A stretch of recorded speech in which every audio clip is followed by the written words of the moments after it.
গতকাল ঢাকার বুকে ২৪-এর রণাঙ্গনের সৈনিক মোহাম্মদ ওসমান গনি হাদি একটি আসনের স্বতন্ত্র সংসদ সদস্য প্রার্থী ছিলেন। দুষ্কৃতিকারীরা ওনাকে গুলি করেছেন। উনি অত্যন্ত আশঙ্কাজনক অবস্থায় আছেন। আমরা দোয়া করি আল্লাহ তাআলা যেন ওনাকে পরিপূর্ণ শেফায়ে কামেলা দান করেন, বলেন আমিন। শ্রদ্ধেয় সম্মানিত দায়িত্বশীল বৃন্দ, কথা সংক্ষেপ। আজকে কর্মী সম্মেলন, অনেক কর্মী ভাইয়েরা এখানে উপস্থিত হয়েছেন, অনেকে আসতেছেন। আমরা ইতিমধ্যেই এই শিবপুরের মাটি ইসলামী আন্দোলন বাংলাদেশের ঘাঁটি। ইসলামী আন্দোলন বাংলাদেশের অনেকগুলো শাখা আছে।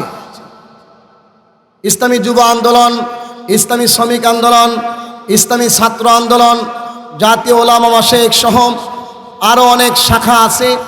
আমাদের থানা কমিটি আছে, আমাদের ইউনিয়ন কমিটি আছে, আমাদের ওয়ার্ড কমিটি আছে, আমাদের সেন্টার কমিটি আছে। প্রত্যেক পর্যায়ে আলহামদুলিল্লাহ আমাদের দায়িত্বশীল আছে, বলেন আলহামদুলিল্লাহ। আমরা ইতিমধ্যেই শিবপুরে ইসলামের বিজয়ের আভাস পাচ্ছি। ৮ দলীয় জোট থেকে ইনশাআল্লাহ আমরা সকল দলের ৮ দলের সকল মার্কার প্রতি শ্রদ্ধা ভালোবাসা রেখেই বলছি আলহামদুলিল্লাহ, শিবপুরে যাকেই দেওয়া হোক আমরা তার হয়ে কাজ করব। শিবপুরে ইনশাআল্লাহ ইসলামের বিজয় করব। এই জন্য আমরা সকল কর্মীরা আজকে এখান থেকে সিদ্ধান্ত নিয়ে যাব, আমার পাড়ায়, আমার মহল্লায়, আমার গ্রামে এমনভাবে মেহনত করব ইনশাআল্লাহ যেন এই শিবপুরে ইসলামের বিজয় হয়। কথা বলেন ঠিক কিনা? আমরা বিগত কয়েকদিন আগে পীর সাহেব চরমনাই শায়েখে চরমনাইয়ের একটা বক্তৃতা শুনেছিলাম।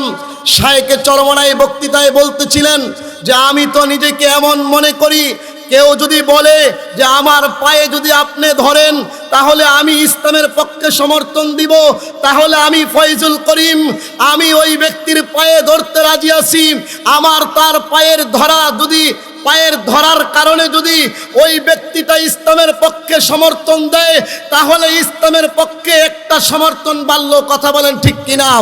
পীর সাহেব শায়েখে চরমনাইয়ের মতো ব্যক্তি যদি বলতে পারে আমার একটা সমর্থনের জন্য, আমার একটা ভোটের জন্য আমি শায়েখে চরমনাই আমি পায়ে ধরতে রাজি আছি। সংগ্রামী ভাইরা আমার, আমরা তো তার কর্মী।